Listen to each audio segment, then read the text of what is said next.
Kapan Ustadz merasakan nikmatnya menyebut nama Allah?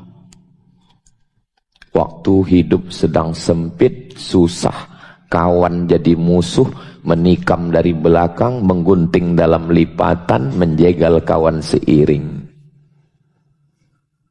Kalau kita sudah tidak lagi punya teman untuk berbagi, minta tolong, berbisiklah ke bumi, malaikat-malaikat di langit akan mengaminkan doa-doa kita. Di saat itulah terasa indah sekali minta sama Allah. Ya Allah, kenapa kadang hidup kita itu susah? Kenapa kadang hidup kita itu merana? Kenapa kadang Allah buat kita patah hati dengan dunia ini? Supaya kita merasakan nikmatnya menyebut Allah saat bersujud. Dari semua kisah-kisah yang terbaca ini, kita semua menyadari bahwa akhir dari hidup ini adalah mati, dan mereka menghadapi kematian dengan gagah perkasa.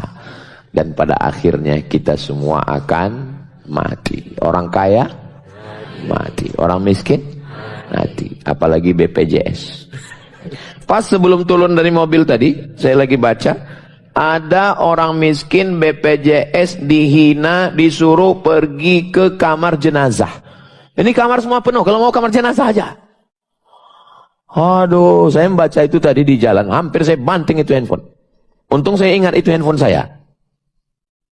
Sombongnya ya Allah. Dan di screenshot kata-kata dia terakhir sebelum meninggal. Apa kata dia? Lelah, mau istirahat. Dan dia memang betul-betul istirahat dari sedihnya dunia ini. Menyedihkan. Negeri yang kaya raya, gemah ripah, loh jenawi, tongkat dan batu jadi tanaman, untayan zamrud katulistiwa, hijau. Di dalam tanah ada nikel. Di Morowali, Sulawesi. Di dalam tanah ada batu bara di Kalimantan. Di Sumatera batu baranya naik ke atas. Bayangkan. Ada minyak di Riau. Ada gas alam di Aceh. Ada saudara kita mati karena kesulitan berobat. Allah, mudah-mudahan penguasa-puasa dibukakan Allah pintu hidayah supaya mereka ingat mati. Hari pertama saya mengalami sakit kepala yang sangat kuat, tidak bisa meletakkan peci di kepala, seperti ada jarum yang ditusuk-tusukkan. Hari yang kedua saya tidak bisa menelan air liur karena sakit sekali. Lalu kemudian hari ketiga saya tumpahkan parfum ke telapak tangan, saya cium, nggak ada baunya, hilang. Akhirnya saya ambil minyak kayu putih yang kebetulan saya dikasih Bapak Gubernur Maluku, satu dirigen. Saya dikasih karena kata dia di sana itu produksi minyak kayu putih. Lalu kemudian saya minum pakai botol kecil, pakai madu, dan saya minum madu terus. Madu itu saya minum tidak pakai sendok lagi, tidak pakai gelas, langsung pakai botol. Minuman saya madu, minyak kayu putih. Kemudian masker itu saya ganti setiap 1 jam, saya tumpahkan minyak kayu putih. Saya takut ke rumah sakit, takut dicolok hidung pakai apa namanya, swab. Disitulah saya menulis buku ini. Dan saya sudah menulis surat wasiat. Saya tulis surat wasiat, kalau saya mati nanti saya dikuburkan di tempat ini, saya nanti dilepas, tolong jangan banyak kata sambutan. Kemudian pokoknya saya waktu itu betul-betul siap mati, dan disitulah saya cari bagaimana Nabi, para ulama menghadapi kematian. Akhirnya bahannya sudah siap dan ternyata saya nggak mati. Akhirnya buku ini jadi dicetak. Saya sebetulnya segan membedah buku ini karena saya khawatir setelah bedah buku ini nanti jamaah bawaannya mau mati aja. Justru saya mau setelah kita kaji buku ini, kita makin semangat untuk mencari bekal persiapan mati. Jangan setelah ini bawaannya mau mati. Jangan sampai nanti begitu rapat Bapak di perusahaan, gimana visi misi kita 2026 2027? Udahlah Pak, kita mau mati aja, kemana kita udah Bu. Wah, ini. Jadi Nabi Nuh alaihissalam ketika dia halaman 2. Nabi Nuh alaihissalam ketika dia mau meninggal itu pesan dia jangan syirik, jangan sombong. Enggak banyak-banyak. Jangan syirik, jangan sombong. Banyak orang rajin puasa sunat, khatam Quran, zikir enggak berhenti, tapi syirik. Jangan syirik. Melakukan kebaikan, melakukan kebaikan, meninggalkan kejahatan itu sama. Melakukan kebaikan, meninggalkan kejahatan. Kalau disuruh pilih, lebih berat melakukan kebaikan atau meninggalkan kejahatan? Jadi kalau ada orang dari pagi, siang, malam tidur aja, mungkin amal dia tidak melakukan kebaikan, tapi meninggalkan kejahatan. Ini dalil bagi yang suka tidur. Tidur aja. Ente kok tidur melulu? Dia bangun sejenak untuk menjawab. Meninggalkan kejahatan lebih utama daripada melakukan kebaikan. Bismika Allahumma ahya wa amut. Jangan syirik. Syirik itu kepada Allah. La tusyrik billah.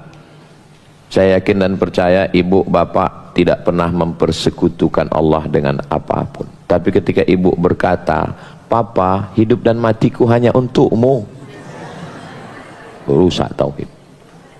Rusak tauhid. Tauhid kita hanya kepada Allah. Inna salati wa nusuki wa mahyaya wa mamati lillah.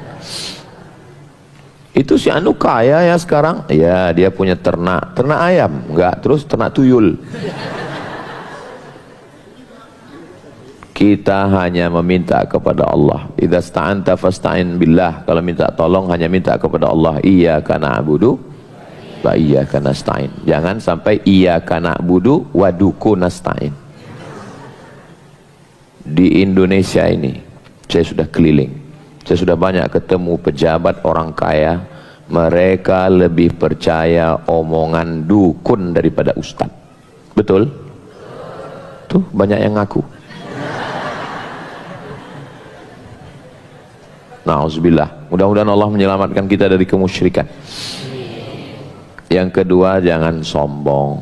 Wal kibr, jangan sombong. Tapi kayaknya kami lihat yang sombong ini ustadz. Ustadz dikasih tempat yang tinggi, pakai karpet, pakai meja, pakai kursi. Kayak ustadz yang sombong. Saya nggak pernah minta. Ini panitia yang ngasih. Kenapa saya dikasih tempat yang tinggi? Supaya saya bisa kamera ini jelas. Hanya ini saja tujuannya. Saya yang dikasih karpet, dikasih kursi, dikasih meja, dikasih minum, dimuliakan, disambut. Boleh jadi yang di luar sana nggak dapat tempat duduk, boleh jadi mereka lebih dulu masuk surga daripada Abdul Somad. Kenapa diaminkan?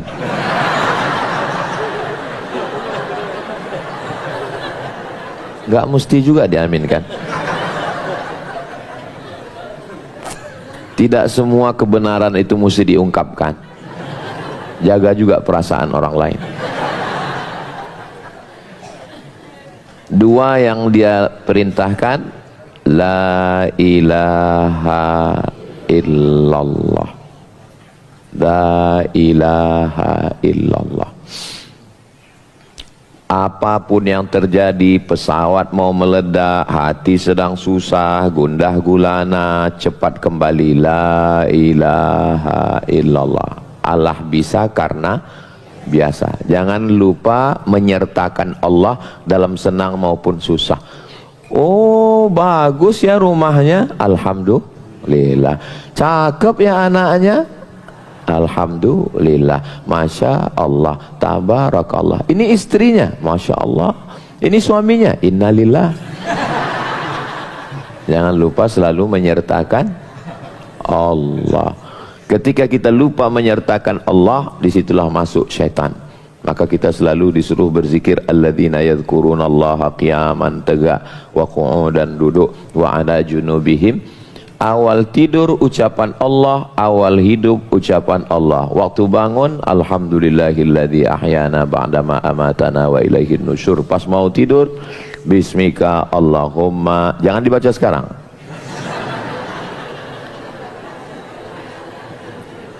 La ilaha illallah. Yang kedua, memperbanyak subhanallah wa bihamdih. Yang suci hanya Allah. Kalau banyak haters yang ngejek Ustadz gimana? Ya nggak apa-apa, karena yang suci hanya Allah. Emang Ustadz banyak haters? Itu Instagram Ustadz Somad Official itu, yang followernya 10 juta itu. Maksudnya yang belum follow segera follow. Itu setengahnya haters. Ustadz tahu dari mana? Dia komennya ngejek-ngejek terus. Kalau kita merasa diri kita suci, kita diejek orang, kita marah. Tapi kalau kita merasa yang suci hanya Allah, kita diejek orang, saya marah juga. Kenapa kita marah sama orang yang gak hormat sama kita?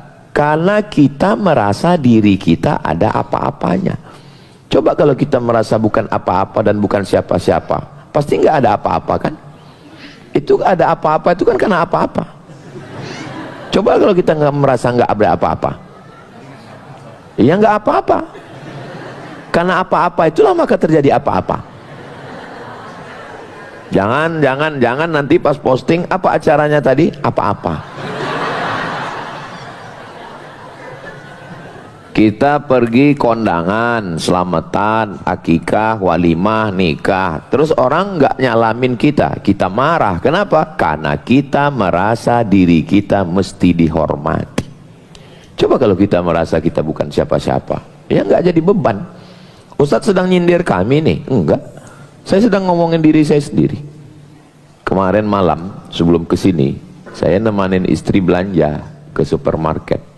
Saya pakai masker, pakai topi. Sampai di situ security-nya bilang, "Pak, buka topinya." Saya marah. Kenapa saya marah? Karena saya merasa saya Ustadz Abdul Somad. Coba kalau saya merasa bukan siapa-siapa, buka ya buka aja, kan nggak masalah. Saya banting topi saya, marah saya. Kenapa? Karena saya merasa diri saya apa-apa. Habis itu pas lagi dorong barang-barang, datang satu perempuan. "Pak, tolong jangan ngantri di sini, situ kosong, pindah ke sana." Saya marah. Saya nggak mau pindah. Datang lagi dia ngomong, "Tolong pindah." Bangkit emosi saya. "Kau pikir membawa barang sebesar ini bisa pakai kelingking?" Saya bilang. Kan akhirnya gagal penyamaran kan? Karena kita merasa apa-apa. Makanya kita setiap menyebut nama Allah Subhanahu wa ta'ala, yang suci itu hanya Allah. Makanya waktu kita sujud, subhana rabbiyal a'la wa bihamdi, subhana rabbiyal a'la wa bihamdi, subhana rabbiyal a'la wa bihamdi. Yang suci, yang mulia, yang enggak ada silap, yang enggak ada salah, yang enggak ada dosa, hanya Engkau. Cuman kadang sholat kita enggak ada perenungan, bahkan kita pun enggak ingat bahwa kita sudah menyebut subhanallah. Kayak dapat tempe mendoan panas. Itu pesan Nabi Nuh sebelum meninggal dunia. Kita lanjutkan pesan Nabi Musa halaman 8. Ustadz kok lompat-lompat Ustadz? Kalau semuanya kita baca, maghrib baru selesai. Kata Nabi Musa, nanti ketika dia mau meninggal, dia panggil istrinya. Kata istrinya, dia panggil anak-anaknya, dia pesan ke anaknya, "Kamu nanam pohon kapas." Kapas. Kapasnya untuk apa? Karena kapas kalau musim panas, dia tetap nggak perlu disiram, dia tetap berbuah. Kapas biasanya bisa mengelola dirinya dengan baik, daunnya gugur sendiri untuk mengurangi penyerapan air. Sudah nanam pohon kapas? Tanam nanti kapas. Ini pesan Nabi Musa. Tanam pohon kapas, kapas nggak perlu dirawat, nggak perlu dipupuk, nggak perlu disiram. Nanti musim panas daunnya gugur, buahnya tetap ada. Jangan nanam pohon anggur, karena anggur hanya ada musim panas, nggak ada musim dingin.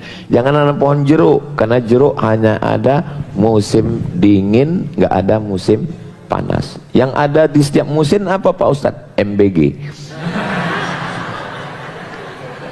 Saya yang ingatkan beliau, saya udah lupa. Jadi kalau kita kapas itu ditanam, nanti kapas dipintal menjadi benang, benang ditenun menjadi kain. Tujuannya untuk apa? Supaya anak perempuan jangan maaf menjual harga dirinya. Maka tanamlah kapas. Nanti kamu bisa jualan kain. Lebih baik tanganmu kasar, kotor, tapi uangnya bersih, daripada tanganmu bersih, uangnya oh enggak Pak Ustadz, dia enggak pakai uang kotor kok Pak Ustadz, terus pakai emas. Ini udah agak-agak tepi jurang ini. Kata Nabi Musa alaihissalam kepada anaknya, ya Allah, jagalah anak-anak perempuan kami, jangan sampai menjual harga dirinya hanya karena Promek 17. Sedih kita. Dia punya pergaulan, punya teman, persahabatan, teman punya handphone, dia nggak punya. Akhirnya maaf, pejabat diperiksa, yang tertangkap anak perempuan umur 19 tahun. Yang di komen apa? Video lama.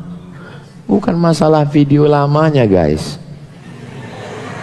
tapi ini masalah anak perempuan tidak bisa dipenuhi kebutuhan oleh bapaknya, akhir dia menjual harga dirinya. Nauzubillah, nauzubillah, nauzubillah, nauzubillah. Ya Allah, jaga anak-anak perempuan kami. Alah Ustadz ngomong gitu kayak punya anak perempuan aja. Anak saya 3, laki-laki semua. Saya bilang sama istri saya, kau jangan berkecil hati, insya Allah menantu kita perempuan 3-tiganya.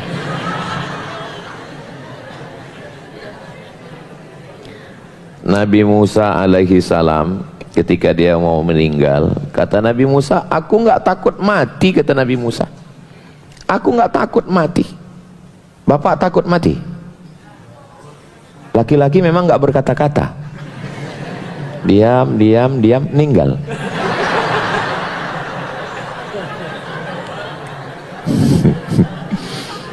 Nabi Musa bilang, ana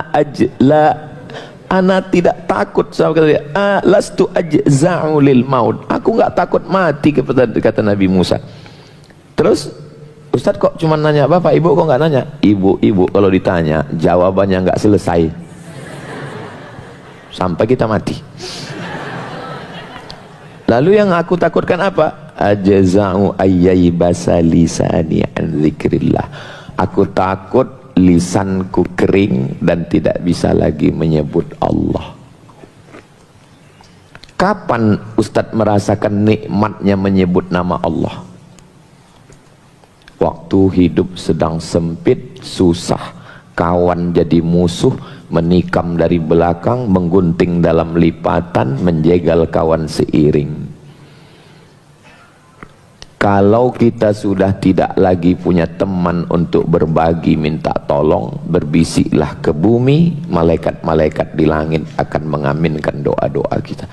Di saat itulah terasa indah sekali minta sama Allah. Ya Allah, kenapa kadang hidup kita itu susah? Kenapa kadang hidup kita itu merana?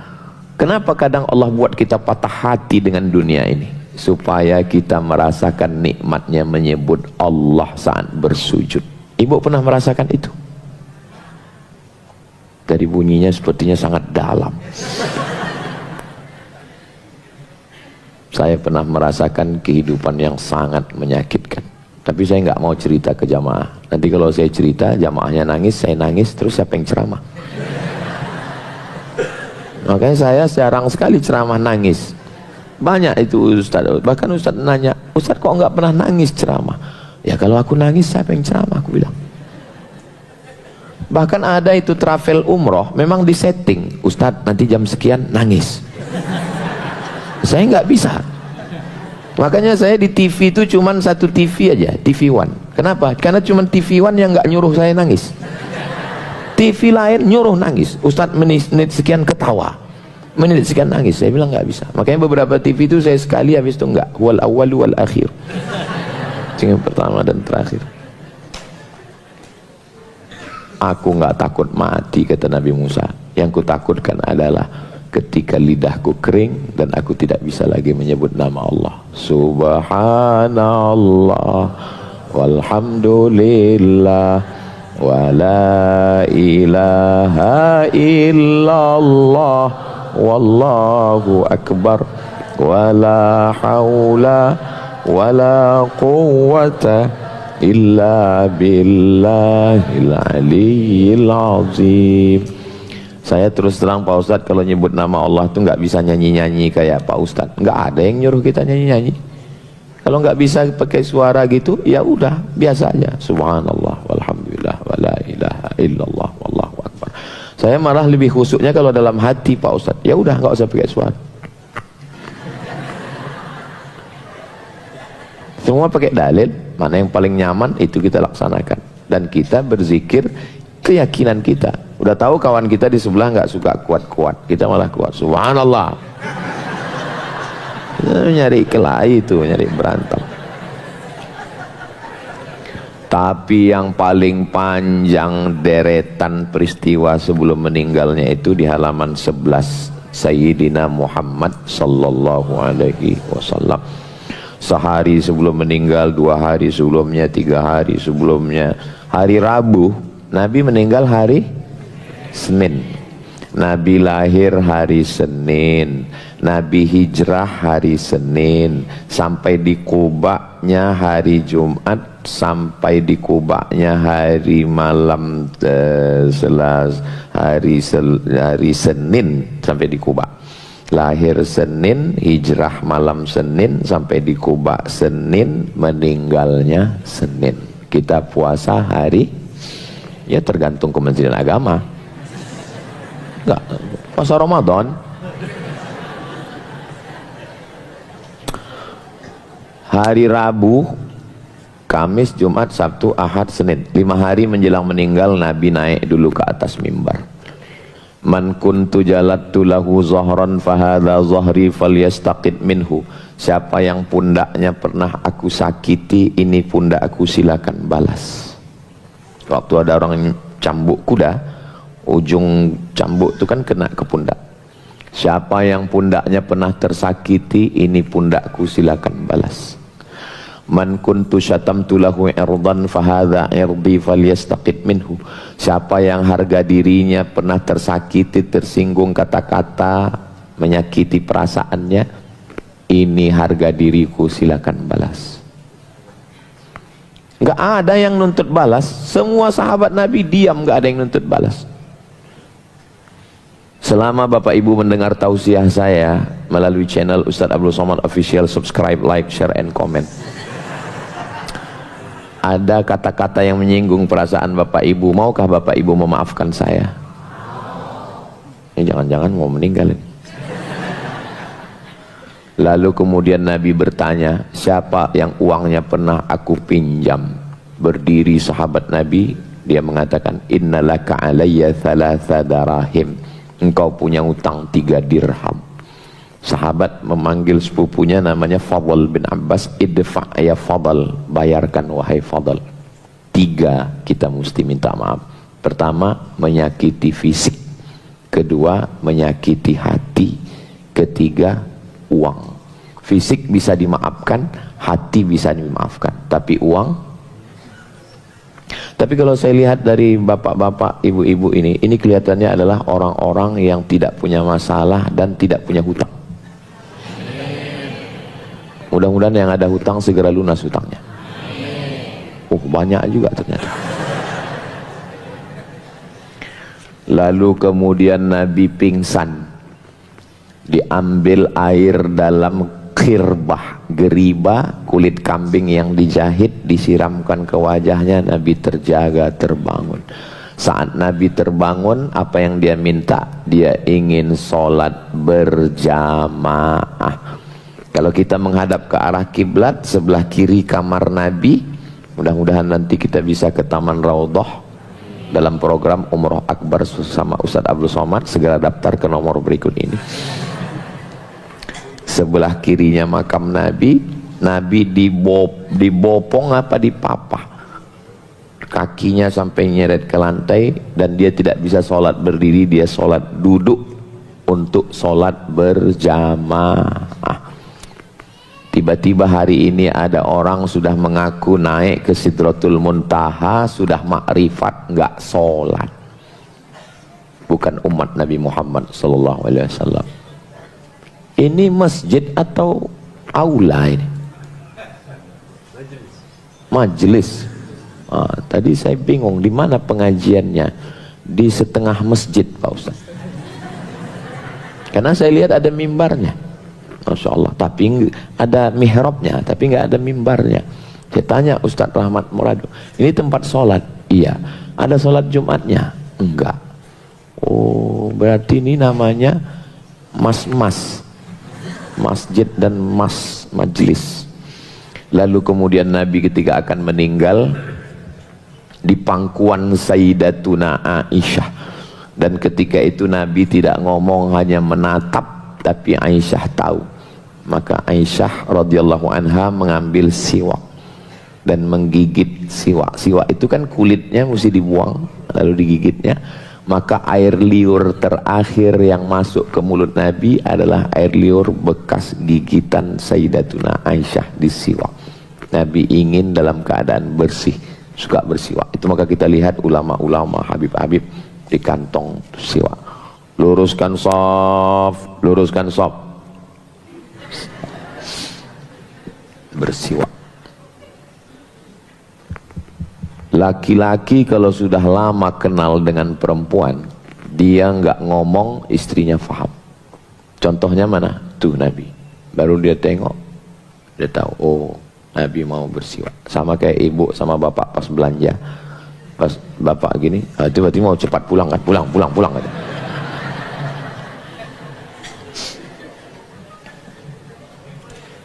Apa ucapan yang terakhir keluar dari mulut Nabi Muhammad sallallahu alaihi wasallam?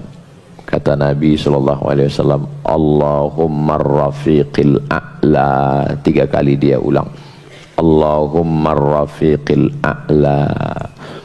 Bersama dengan orang yang telah Engkau berikan kepada mereka kenikmatan, para nabi, siddiqin, orang mati syahid, orang soleh. Ya Allah, ampuni aku, rahmati aku, sertakan aku bersama mereka ya Allah, bersama dengan mereka ya Allah. Nabi mengulangnya 3 kali, Allahumma ar-rafiqil a'la.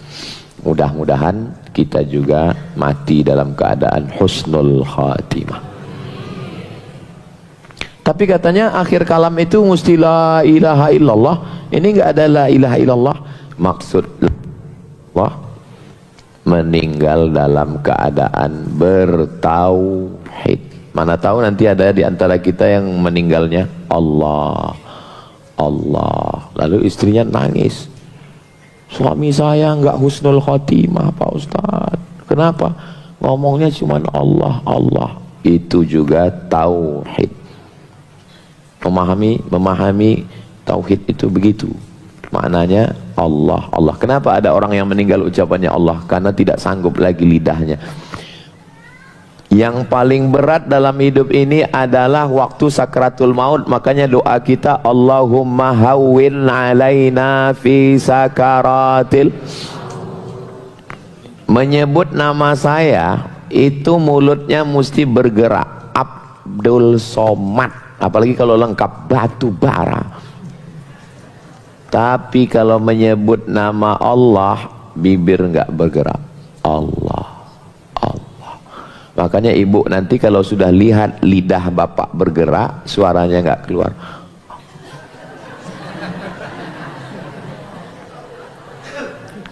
Hari ini mungkin ibu akan tersenyum, tapi nanti ucapan saya ini bisa saja terjadi, dan ibu lah yang mendampingi bapak. Jangan takut, jangan pernah takut cerita mati. Saya bilang ke istri saya, kau jangan pernah takut aku mati. Kau bisikkan ke telingaku, la ilaha illallah. Ini banyak perempuan, setiap suaminya cerita mati, jangan cerita mati pak, jangan cerita mati. Pas mati dia kaget. Ketika suaminya mau sakaratul maut, dia histeris, jangan mati. Padahal saat itulah kita mau membisikkan dia, la ilaha illallah. Yang bisik jangan rame-rame, satu orang aja di telinga sebelah kanan. Kalau istrinya ngaji, tapi kalau istrinya mak lampir, bukan la ilaha illallah yang dibisikkannya, mana surat tanah. Kalau dia sudah mengucapkan la ilaha illallah, nampak gerak lidahnya atau suaranya keluar, jangan ganggu lagi, tenang. Tapi kalau dia masih meracau atau dia mengigau atau dia seperti udah tanya, dolar sudah turun belum? Jangan pikirin pak, jangan pikirkan dunia pak, pikirkan aja kami. Terus dia nanya nanti, kalau aku mati mama kawin lagi enggak? Gak usah pikirkan pak, gak usah pikirkan, gak usah pikirkan. Tenang, tenang. Mantan-mantan pacarku sudah meninggal semua. La ilaha illallah. Waktu anak saya lahir, saya lah yang membisikkan ke telinganya sebelah kanan, saya pegang kepalanya sebelah kiri, kakinya sebelah kanan, saya bisikkan ke telinganya, asyhadu an la ilaha illallah. Apa yang saya inginkan dari anak saya itu? Saya cuma ingin satu. Saya ingin saat saya mati, dialah yang membisikkan ke telinga kita. Jangan sampai pas kita mati di ruang yang sunyi di tengah kota besar hiruk pikuk metropolitan, nama ruangannya ICU. Ah, Ustadz nggak pandai bahasa Inggris, itu bukan ICU, itu ICU Ustadz loh. Orang jelas-jelas hurufnya ICU kok. Kenapa ditulis ICU di situ? Karena sesuai dengan keadaan kita di situ. I see you, you don't see me. Aku ison delok sampean, sampean ora ison delok aku. Ada orang Jawa di sini. Pripun kabare panjenenganipun? Sugih waras. Muga-muga sing melu acara iki padha kabeh mlebu nang surga. Banyak orang Jawa. Nggih katanya. Itu namanya Jawa susulan. Berikutnya 35, Abu Bakar Siddiq. Nanti kalau aku meninggal, bawa jenazahku ke depan makam Nabi, ucapkan salam, assalamualaikum ya Rasulullah. Kalau pintunya terbuka, masukkan jenazahku. Tapi kalau pintunya tertutup, bawa jenazahku ke pemakaman Baqi di samping Masjid Nabawi. Begitu 2,5 tahun setelah Nabi meninggal Abu Bakar Siddiq. Dibawa jenazahnya ke depan pintu makam Nabi. Assalamualaikum ya Rasulullah. Jatuh gemboknya, pintunya terbuka. Dimakamkanlah Abu Bakar di samping makam Nabi Muhammad sallallahu alaihi wasallam. Bersama di Jabal Thur waktu hijrah, bersama berjuang, bersama juga di samping kubur. Inilah persahabatan yang luar biasa. Mudah-mudahan kita bersama di Baitus Syakirin, bersama juga nanti di surga Jannatul Firdaus. Ustadz, ya. Nanti saya di surga dekat dengan tetangga saya itu. Iyalah, di komplek aja saya udah nggak tahan Pak Ustadz. Masa di akhirat ketemu dia lagi? Ada orang model begitu. Tapi kalau saya lihat jamaah ini bisa duduk bersama. Saya sebenarnya kemarin mau datang pengajian Ustadz Somad, tapi itulah saya nggak datang. Kenapa? Ya itu ada tetangga saya. Sudah jadi Tom and Jerry. Ada orang bermusuhan dengan teman, tapi ada orang yang sangat akrab dengan teman, sampai anak istri pun tinggal. Kalau lagi kongko-kongko mancing bareng, oh Masya Allah, tolong yang tukang pancing jangan tersinggung. Kalau lagi touring bareng, Masya Allah, touringnya hari Ahad, pakai helmnya hari Kamis. Dengan teman bukan main. Kalau dengan istri tumpah minuman, kalau dengan teman tenang bro, kita pesan satu lagi. Tapi kalau dengan pasangannya, kemana mata kau tadi? Ingat, jangan terlalu akrab dengan teman. Kenapa? Kita mati, teman makan ayam.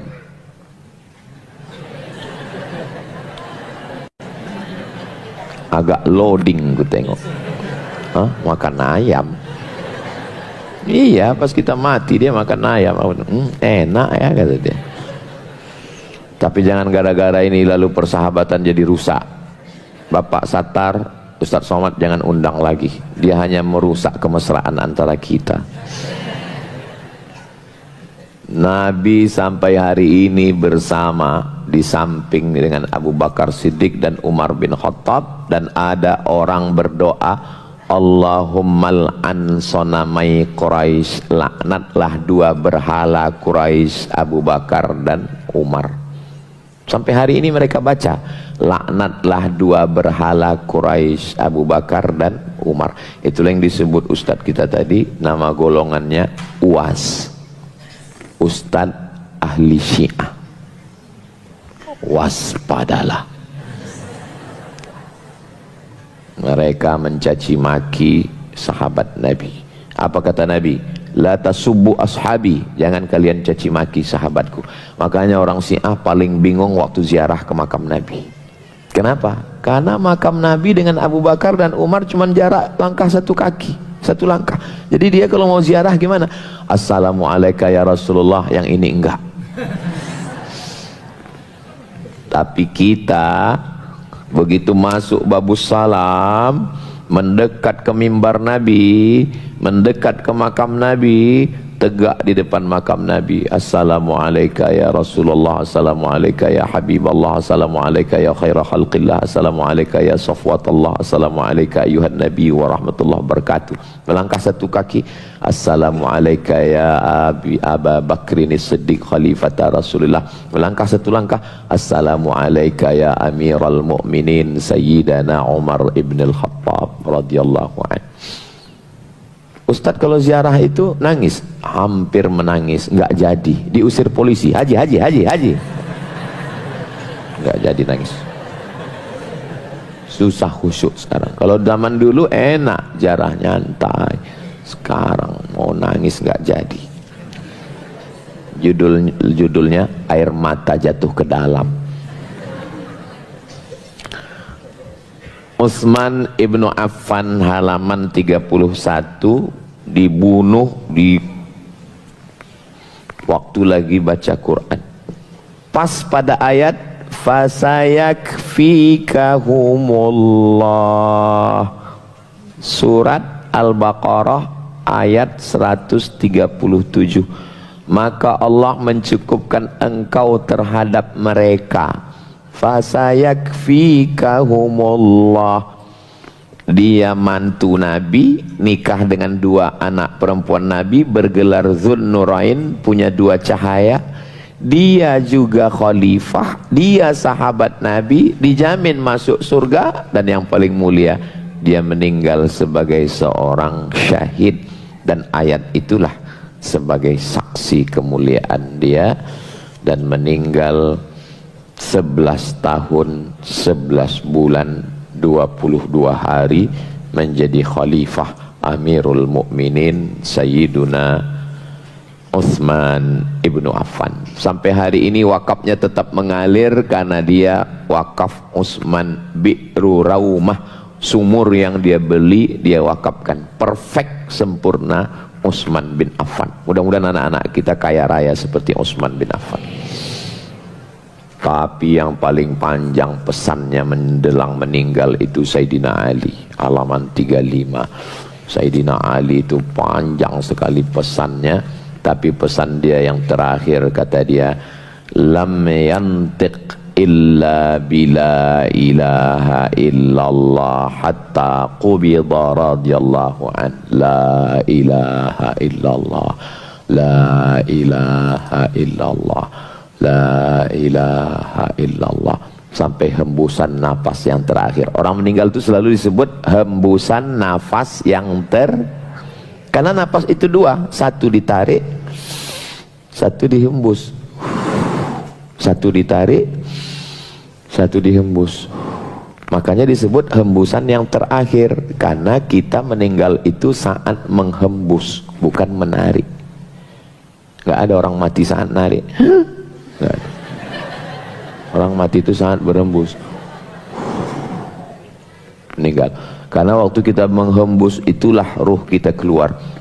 Ruh itu masuk ke badan kita, dihembus, nafakhtu fihi mir ruhi, dan keluarnya juga dihembus.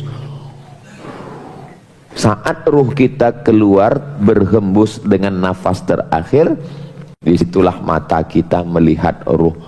Makanya orang meninggal itu matanya, apa yang dia lihat? Ruh. Jangan istri kegeeran, papa sebetulnya ngelihat saya. Anak pula tiap hari kau ditengoknya, dia sedang melihat ruhnya keluar. Kenapa jenazah tidak bisa memejam mata lagi? Karena ruh sudah keluar, anggota tubuh tidak bisa lagi berekspresi, berbuat apa, mengedipkan mata. Yang paling ringan dalam hidup ini melangkahkan kaki. Ada yang lebih ringan, mengayunkan tangan.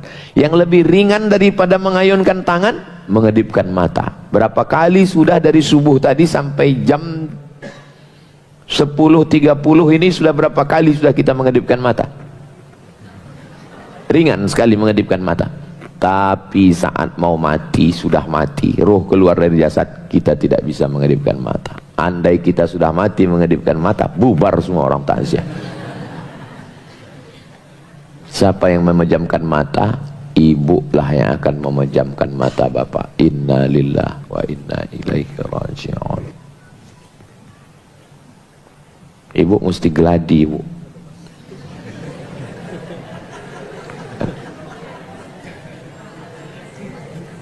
Banyak orang nggak mau cerita mati, takut orang cerita mati.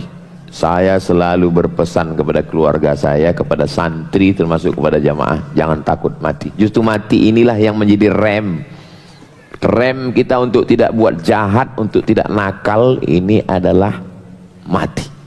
Kalau enggak kita ini bisa kebablasan, nabrak tiang listrik, nabrak macam-macam. Masya Allah. Kita lanjutkan.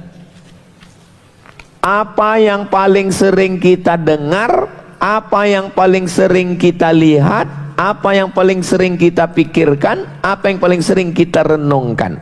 Telinga, mata, hati, pikiran. Inna sam'a wal basar wal fuad, dari jantung naik ke otak. Itulah yang akan datang waktu sakratul maut.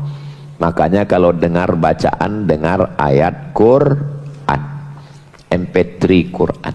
Kalau mau nonton, alhamdulillah sekarang YouTube itu sudah ada, langsung bisa live Masjidil Haram. Atau yang suka solawat-solawat, yang suka nasyid-nasyid, bagus. Yang suka lagu dangdut, nanti pas mau sakratul maut itu yang datang. Iya, kalau ada istri, ada anak yang membisikkan. Kalau kita lagi sendirian di ruang ICU, pas mau mati, datang dia bisik.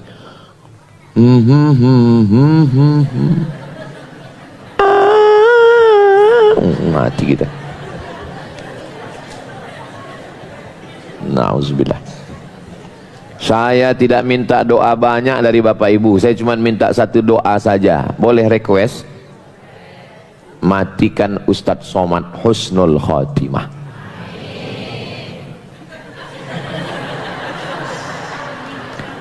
Aduh.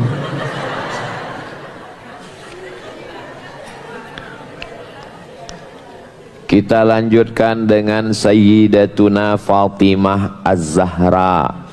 Nabi punya anak Zainab, Ruqayyah, Ummu Kulsum, Fatimah. 3 meninggal waktu Nabi masih hidup. Nabi sebelum meninggal berbisik ke telinga Sayyidatuna Fatimah, Fatimah menangis. Bisik sekali lagi, Fatimah tersenyum. Setelah Nabi meninggal, Aisyah bertanya, Fatimah, ya, kenapa kau menangis? Karena ayah akan meninggal. Kenapa kau tersenyum? Karena akulah orang pertama yang akan menyusul dia. 6 bulan setelah itu, Sayyidatuna Fatimah meninggal. Sayyidatu nisa'i ahlil jannah. Seluruh penduduk surga, perempuan itu pemimpinnya adalah Sayyidatuna Fatimah. Di Maroko kalau laki-laki dipanggil Sayyidi, tapi karena susah nyebut Sayyidi jadi Sidi. Tanya Ustadz Rahmat Murado, ya Sidi, ya Sidi. Kalau perempuan Sayyidati, karena susah menyebut Sayyidati jadi Siti. Sampai ke Indonesia hilang tasdidnya Siti. Siti, Siti Fatimah, Siti, Siti. Ada yang bisa terbang, Siti Ling.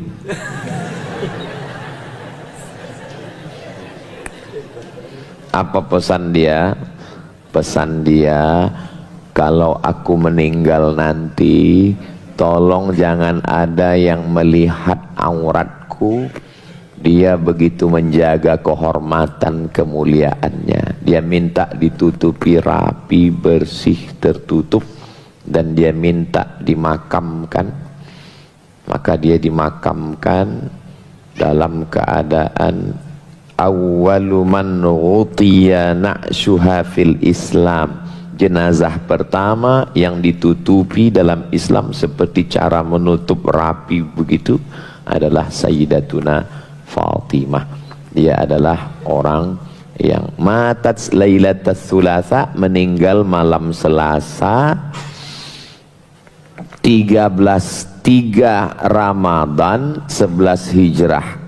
Umurnya 27 tahun.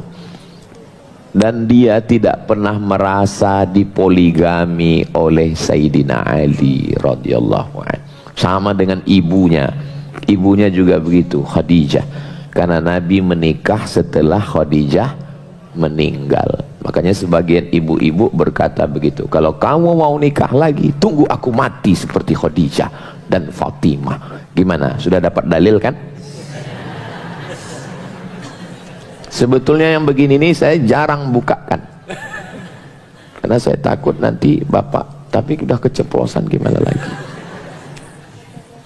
Sayyidatuna Fatimah ini kiblat, sebelah kiri kamar Nabi dengan Sayyidatuna Aisyah, bagian belakangnya yang kamar yang sekarang tuh hujrah itu bagi 2, yang belakangnya itu adalah kamar Sayyidatuna Fatimah bersama Sayyidina Ali dan anaknya Sayyidina Hasan dan Sayyidina Husain.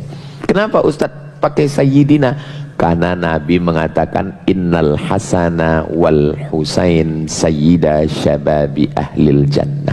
Anak-anak muda di surga itu nanti, anak-anak muda ini itu pemimpinnya adalah Sayyidina Hasan dan Sayyidina Husain.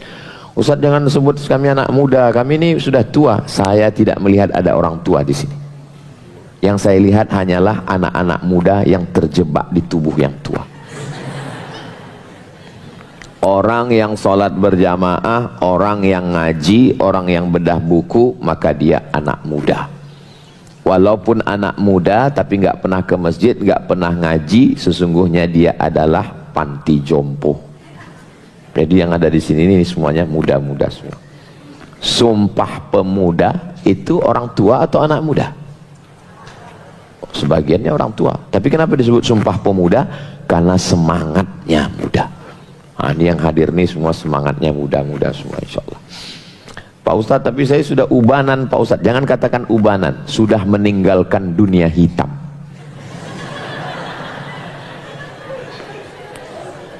Bahasa itu penting. Coba kalau ibu ngomong, papa sudah ubanan, dia langsung dia down. Tapi kalau ibu bilang, papa sudah meninggalkan dunia hitam, takbir. Halaman 48. Sayyidatuna Aisyah radhiyallahu anha. Belum pernah kota Madinah itu ramai seramai saat wafatnya Sayyidatuna Aisyah. Ketika Nabi Muhammad SAW meninggal, Sayyidatuna Aisyah tidak lagi menikah dengan siapapun dan dia melaksanakan puasa dahar. Puasa dahar. Puasa paling dikit 13, 14, 15, 3 hari. Saya sanggup lebih banyak, Senin Kemis, Senin Kemis, Senin Kemis.